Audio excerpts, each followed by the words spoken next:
Hello everyone, कैसे हैं भाई। देखो मैंने मेरी पिछली वीडियो आप जाके देखिएगा।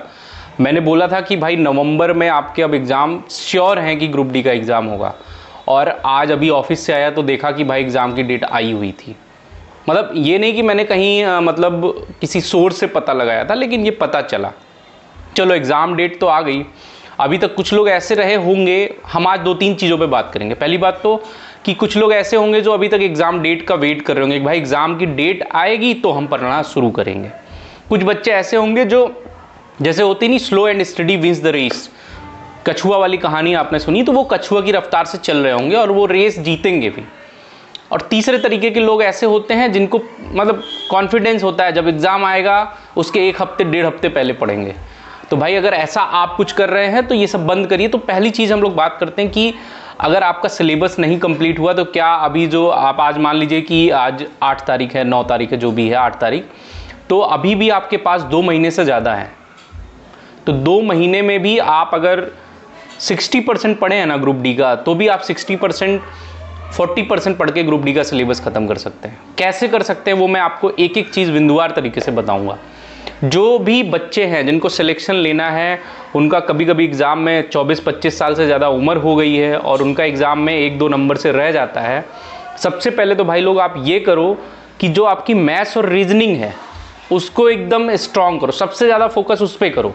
और तीसरी चीज़ जो ग्रुप डी में आपको फोकस करनी है वो साइंस पे करनी है। अब मैं ये क्यों कह रहा हूँ, क्योंकि देखो ये तीनों पोर्शन जो है ना वही आपको सिलेक्शन इसमें दिलाएंगे। जीएस का पोर्शन क्या है कि आप मान लो 15 करोगे, कोई बहुत तेज होगा तो 20 करेगा और कोई 12 भी करेगा लेकिन वो भी सिलेक्शन लेगा। तो जीएस जो है वो रोल प्ले करेगा लेकिन उतना रोल प्ले नहीं करेगा जितना एनटीपीसी वगैरह में करता है। तो कैसे पढ़ना है, सबसे पहले तो आपके मैथ्स के जो भी चैप्टर स्ट्रांग हैं उनको उठाइए, उनका रिवीजन करिए, जो भी नोट्स आपने बनाए हैं, और मॉक टेस्ट देना स्टार्ट करिए। मतलब डेली आपको एक मॉक तो देना ही देना है, और जिसके मॉक में 95 परसेंटाइल से ज़्यादा आ रहे हैं उसको दिन भर में 2 मॉक देना चाहिए। और 2 मॉक दो, लेकिन उसका अच्छे से एनालिसिस करो। उसके बाद जो भी टॉपिक, जो भी चैप्टर आपके फंस रहे हैं उसका आपको अभी से नोट्स बनाना स्टार्ट करना चाहिए। ये कब तक करना है आपको? 2 महीने तक करना है, मतलब 8 नवंबर तक आपको यही करना है। अब देखो इसमें क्या है, डिस्ट्रैक्शन कहाँ कहाँ आएगी। कुछ लोग तो एकदम हड़बड़ा गए होंगे कि अब क्या करेंगे। और मतलब मैं क्यों बता रहा हूँ कि 2 महीने लगातार एकदम ज़बरदस्त तरीके से आपको पढ़ना है। जिन लोगों ने अभी तक सिलेबस ख़त्म कर लिया, 2-3 बार रिवाइज करना है। उसके बाद जो भी मॉक में क्वेश्चन फंस रहे हैं, आपने सेव किया होगा, कॉपी में नोट किया होगा, उसको रिवाइज करना है बार बार, ठीक है। अब चलिए जो इंपॉर्टेंट बात है कि भाई हम साइंस कैसे कवर करें। देखिए साइंस में अभी क्या है, रिसेंट टाइम में साइंस का लेवल बढ़ा है। कैसे बढ़ा मैं आपको बता रहा हूँ। जैसे अभी एनटीपीसी का एग्ज़ाम हुआ था, उसमें केमिस्ट्री के बहुत अच्छे अच्छे क्वेश्चंस आ रहे थे। कुछ न्यूमेरिकल्स भी केमिस्ट्री के आ रहे हैं, जैसे मोलैरिटी फाइंड आउट करना, ठीक है। आईपीएससी नेम पे भी क्वेश्चंस आ रहे हैं। फिजिक्स में तो न्यूमेरिकल्स आते ही हैं। इसके लिए मैंने अपने चैनल पे फ्री में एक चीज़ स्टार्ट करी है। आपको मैं जितने न्यूमेरिकल अभी तक ग्रुप डी में आए हैं, मैं सारे न्यूमेरिकल 8 नवंबर तक करवा दूंगा विथ डिटेल एक्सप्लेनेशन। आप टेलीग्राम से मेरे जुड़ेंगे तो मैं आपको वहाँ जो भी प्रॉब्लम होगा, जो भी डाउट होगा, हम लोग टेलीग्राम पे, आप इंस्टा पे भी मुझसे बात कर सकते हैं। तो सारा न्यूमेरिकल्स जो फिजिक्स का है, चाहे वो इजी हो चाहे टफ हो, हम एक एक न्यूमेरिकल आपको कराएंगे।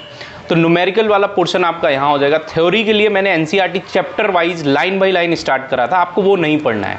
क्यों और किसको पढ़ना है? जिसको लगता है कि उसने साइंस में सब पढ़ लिया है, 1-2 किताब पढ़ लिया है, उसके साइंस में 15 से 20 मार्क्स आ रहे हैं, तो वो एनसीईआरटी की तरफ मूव कर सकता है। या जिसने अभी कुछ नहीं पढ़ा है वो अगर एनसीईआरटी की तरफ मूव करेगा, अगर उसे लगता है कि मैं 1 महीने में एनसीईआरटी खत्म करूंगा, तो वो भी कर सकता है। हाँ, अब एक चीज़ और है कि एनसीईआरटी की जो साइंस है उसमें कौन सा चैप्टर किस क्लास में है, उसके लिए भी मैंने एक जो है एफिलिएटेड वीडियो बनाई है, उसको आप देख सकते हैं, ठीक है। तो ये रही बात साइंस की कि मतलब आपको न्यूमेरिकल्स भी पढ़ना है, केमिस्ट्री में भी पढ़नी है सारी चीज़ें। जो न्यूमेरिकल्स आई वो कैसे पढ़ेंगे, जो भी एनटीपीसी के अभी क्वेश्चंस आ रहे हैं वो क्वेश्चन आपको मिल जाएंगे।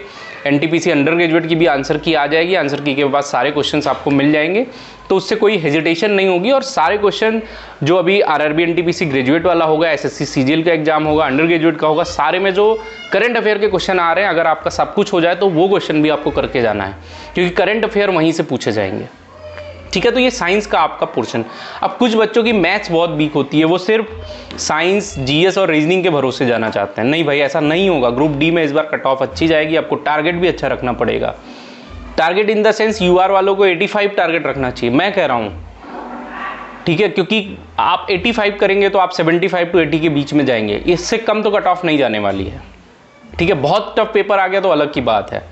तो आपको कट ऑफ को भी दिमाग में रखना है। और जब आप मॉक देना, तो मॉक में आपको सोचना चाहिए कि आपका परसेंटाइल कैसा है। मतलब हो सकता है कभी कभी मार्क्स 60 मार्क्स आ जाए, लेकिन परसेंटाइल अच्छी होनी चाहिए, ठीक है। और उसके साथ साथ अब बात करते हैं रीजनिंग में। रीजनिंग को हम लोग क्या है ना, हलवा समझ लेते हैं कि भाई रीजनिंग तो आती है, लेकिन रीजनिंग आना ही नहीं है। रीजनिंग में फुल स्कोर करना है आपको, ठीक है। जो भी रीजनिंग का क्वेश्चन है उसमें फुल स्कोर करना है, ये आपके दिमाग में होना चाहिए। जब आप रीजनिंग और मैथ्स में फुल करेंगे, मान लीजिए 10% कम कर लीजिए कि 5 मार्क्स कम हो जाते हैं, और साइंस में भी आप बढ़िया मार्क्स करेंगे, उसके बाद ही आपका सिलेक्शन होने वाला है इसमें। तो मेरी बातों को गंभीरता से लीजिए। साइंस, मैथ्स, न्यूमेरिकल आप कहेंगे तो मैं सबका चैप्टर वाइज वेटेज के साथ आपके सामने लाऊंगा कि क्या चीज़ें आपको पहले पढ़नी चाहिए, रिवीजन कैसे करनी चाहिए, और सारी चीज़ें एक एक करके हम लोग डिस्कस करेंगे। तो ग्रुप डी का जो सिनारियो है उसको समझिए। करंट जो अभी कंपटीशन चल रहा है उसको समझना बहुत ज़रूरी है। कि मेरा ऐसा नहीं कि भाई मैं मैथ्स के 10 ही क्वेश्चन करके मेरा सिलेक्शन, बहुत सारे बच्चे होते हैं, मैंने कोचिंग्स में भी पढ़ाया है, मेरा स्कूल टीचिंग में भी अनुभव है, मैंने बहुत सारे परीक्षा भी दिया है। ग्रुप डी की परीक्षा 2 बार मैंने क्वालिफाई करी। तो कुछ बच्चे होते हैं रटने पे भरोसा कि मैथ्स के भी क्वेश्चन रट लूँगा, नहीं, ऐसा नहीं चलेगा। तो आपको अच्छे से पढ़ना है, और फिर बाकी जो भी होगा आप लोग कहेंगे। टेलीग्राम से जुड़िए, जो भी चीज़ें हैं, मैं न्यूमेरिकल्स हो गया, जो भी साइंस के इंपॉर्टेंट क्वेश्चंस होंगे, इंपॉर्टेंट नए क्वेश्चन होंगे, नए चीज़ें होंगे, मैं सबसे आपको रूबरू कराऊंगा। या आप मेरे को टेलीग्राम पे कहेंगे कि सर इस टॉपिक में प्रॉब्लम आ रही है, थोड़ा डिस्कस करिए, तो हम लोग वो सब डिस्कस करेंगे। चलिए, अब तो एग्ज़ाम डेट आ गया है। ये कुछ लोग के दिमाग में ये भी चल रहा होगा, अरे ये एग्ज़ाम तो हटेगी। भाई वो अलग चीज़ है, हटेगी नहीं हटेगी, 95% एग्ज़ाम नहीं हटेगा। आपका एग्ज़ाम इसी डेट पे होगा। आपको सुप्रीम कोर्ट जो भी जाना है, ITI वाले जाएंगे, जो भी करेंगे वो बात की बात है, बट आपको अपना यही जो है लेके चलना है, ठीक है। चलिए, ऑल द बेस्ट।